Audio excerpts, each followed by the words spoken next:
Hola amigos, I'm Alejandro. Welcome to KeySpanish. Many students struggle with the difference between the verbs saber and conocer in Spanish because both translate to know in English.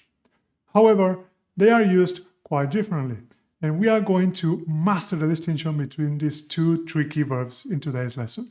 In order to do that, we are going to first look at the etymology of the words because they can be quite telling. Then we're going to look into the uses of saber, where only saber is possible, and then where only conocer makes sense. But then there are a couple of contexts where both saber and conocer can be used, but the implication is different.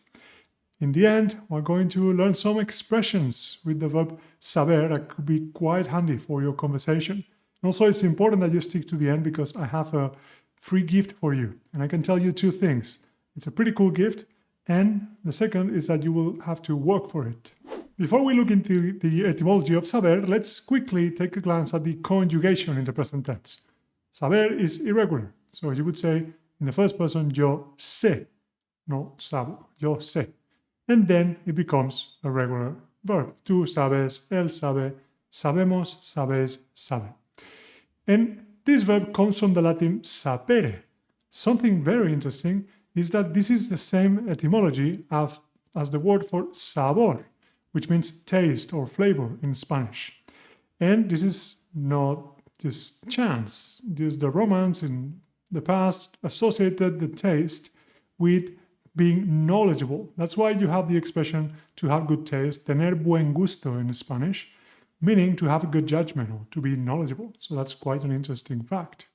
And then you have the verb conocer, also irregular in the first person, yo conozco, like all verbs ending in cer or cir have this irregularity with the z, like introducir, introduzco.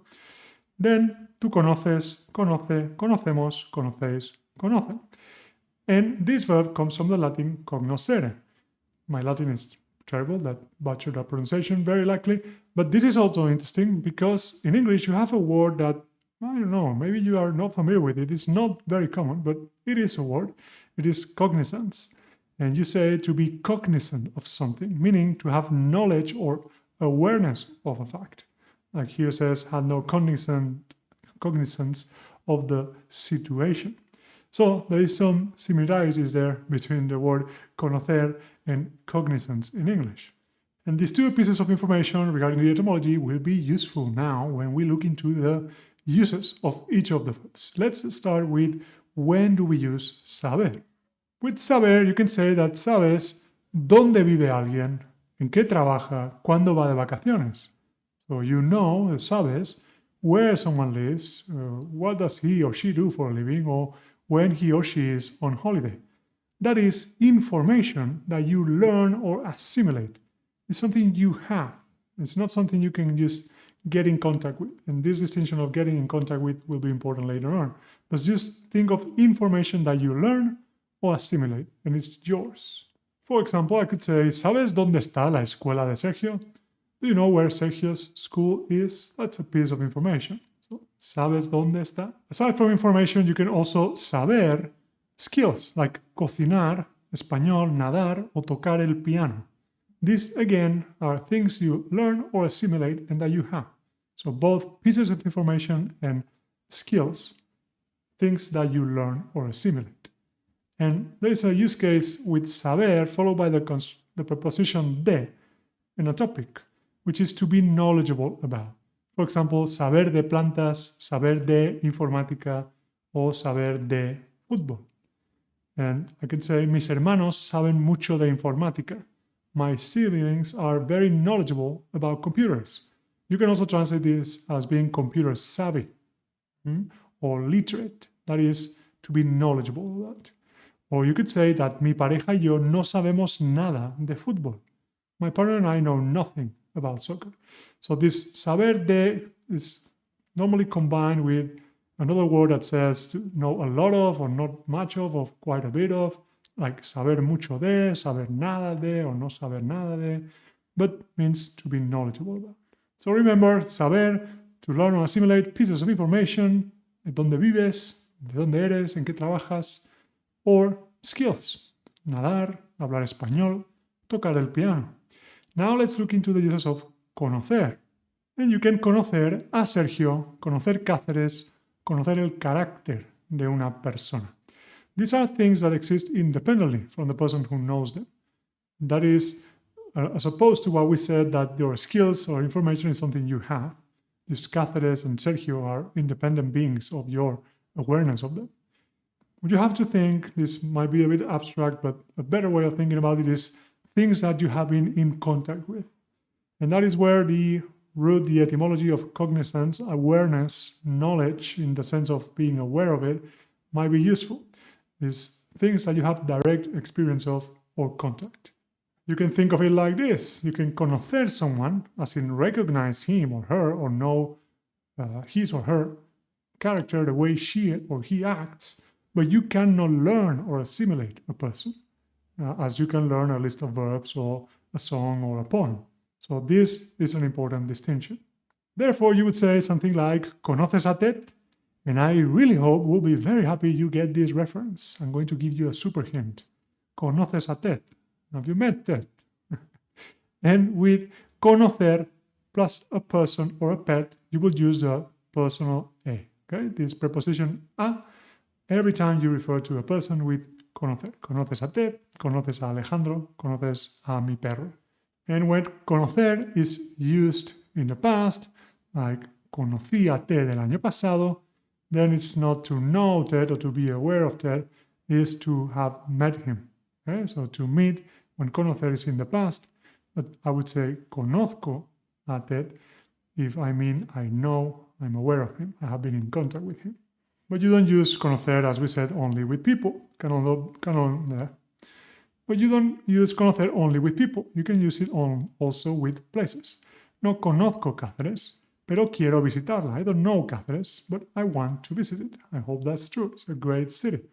Or you could say, ¿conocéis el programa Pasapalabra? Es genial. Pasapalabra is a contest in Spain, very popular, and it's really great. It's genial. So you're asking if do you know the program? You can think of it as, have you heard of Pasapalabra? Are you, again, aware of it? So now that you understand this distinction between saber and conocer, you can look at this sentence and I'm quite sure you could understand it. You could say something like, sí, conozco a David, pero no sé de dónde es. Different verbs here in Spanish, but not in English. Yes, I know David, but I don't know where he's from. First thing you are saying, I have been in contact with him, but I lack the information of where he is from. So, conozco a David, pero no sé de dónde es.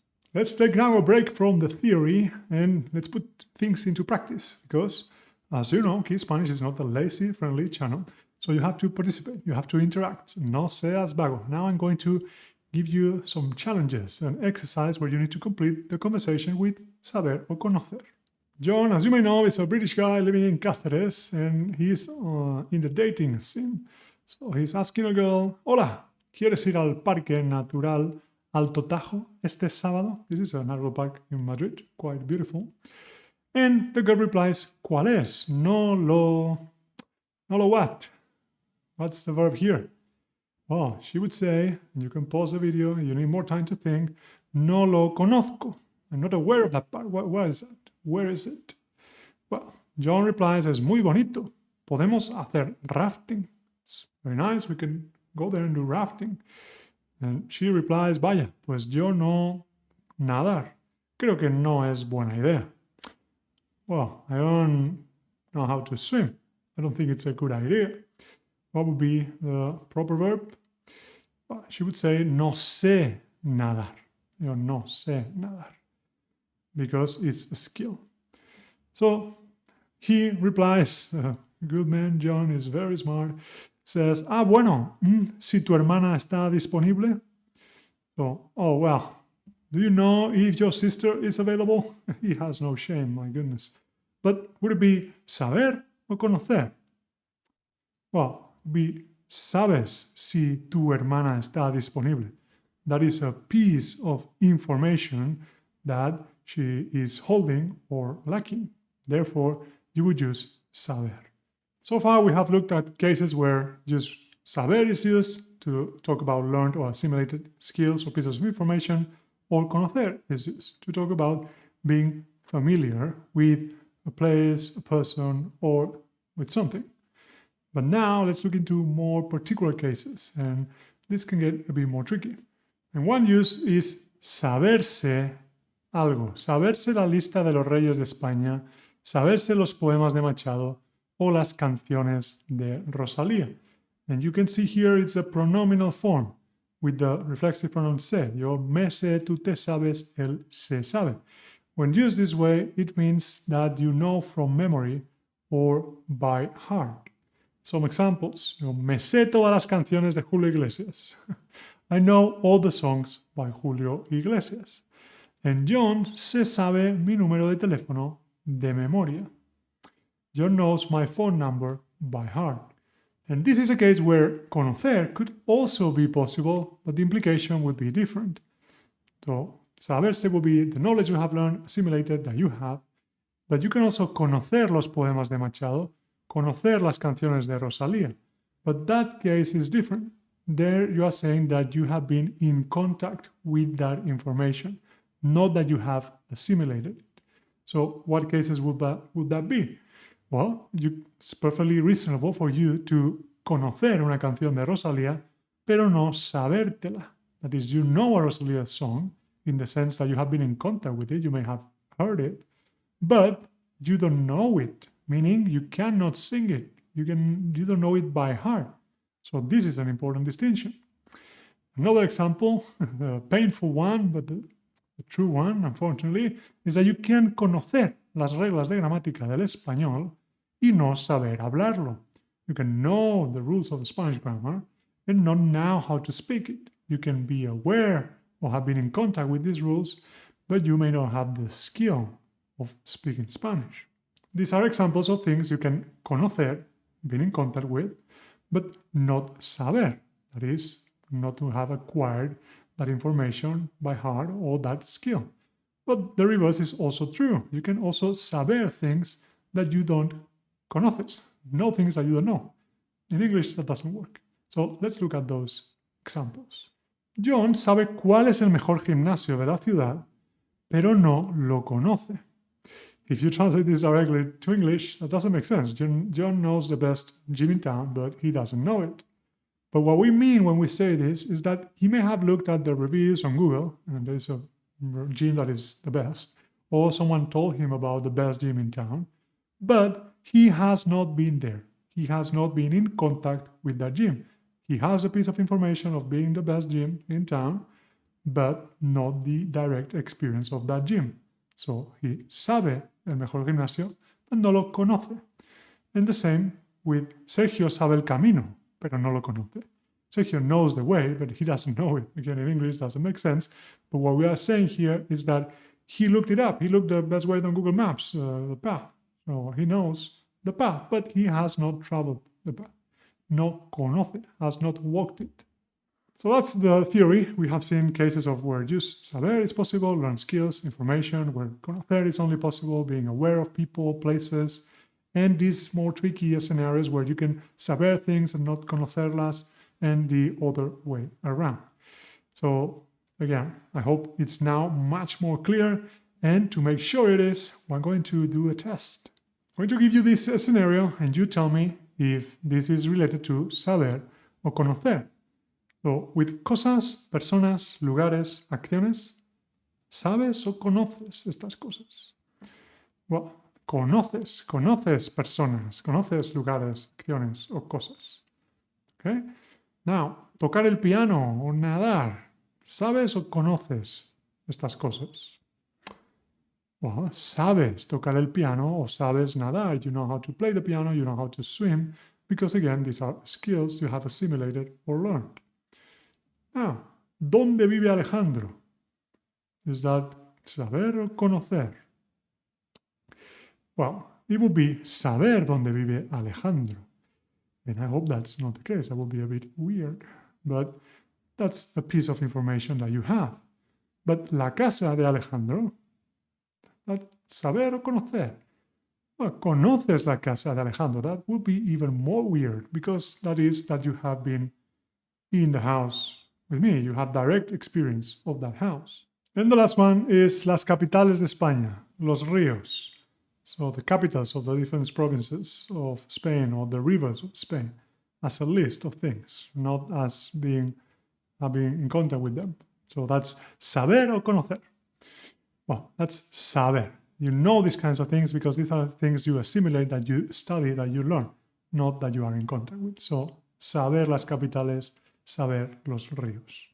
I hope now you have a much better understanding of when to use saber and conocer. And if you are enjoying the lesson so far, please dale a me gusta, es gratis, give it a like, it's free. And now it's time to show you the expressions with saber. I have 6 of them for you.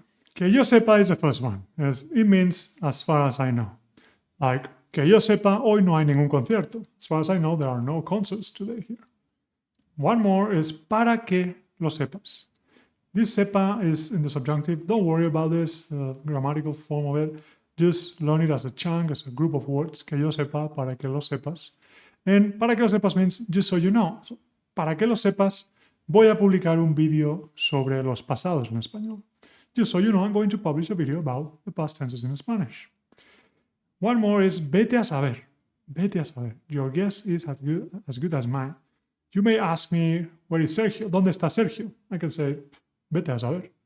I have no idea. And another one, and this one is tricky also because of the structure, the grammatical structure, is de haberlo sabido. If I had only known. So it happens that there was a concert, and I said, oh, de haberlo sabido hubiera ido. If I had only known, I would have gone to the concert. So, de haberlo sabido. One more is, qué sé yo? How should I know? Qué sé yo? Why would I know that? And in this sentence, I'm realizing now a spelling mistake. Qué sé yo? I'm not going to edit it out. I'm going to give you the challenge of telling me what is the mistake there. Qué sé yo? And the last one, and my favorite expression with saber, is no saber ni papa de algo. It's to not know the first thing about something. For example, yo no sé ni papa de química. I don't know the first thing about chemistry. Ni papa, ni idea. Entonces, no saber ni papa de algo. And now it's time for the gift I told you about in the beginning. I'm a man of my word, and as I told you, it's quite an impressive gift. Es una cerveza gratis, a free beer. I told you it was quite amazing, but I also told you that you have to work for it. Like for everything that's good in life, you have to work for it. So you are going to give me the answer to the following question. What verb should we use in each of these 5 sentences? Saber o conocer. So, hay gente que sabe o conoce hablar muchas lenguas y no los países donde se hablan. So, people that speak many languages and know the countries where they are spoken. So you can look up the translation if you want to, although it would be better if you don't. But probably that won't give you away the answer because in English, again, it's both to know. So the second is, supe o conocí a Messi en Argentina cuando era niño y nadie conocía que iba a ser un crack del fútbol. The third one is, el gran mago Houdini, the great magician Houdini, sabía o conocía hacer desaparecer a una persona. So now how to make someone disappear. And one more, cuando conocí a María, conocí que era la mujer de mi vida. Last one, no he sabido conocido a nadie que sepa o conozca preparar la paella como tú. There are some grammatical structures here, again, sepa, conozca, the subjunctive, but that doesn't matter. You just need to know if, according to what we have learned, saber or conocer make more sense.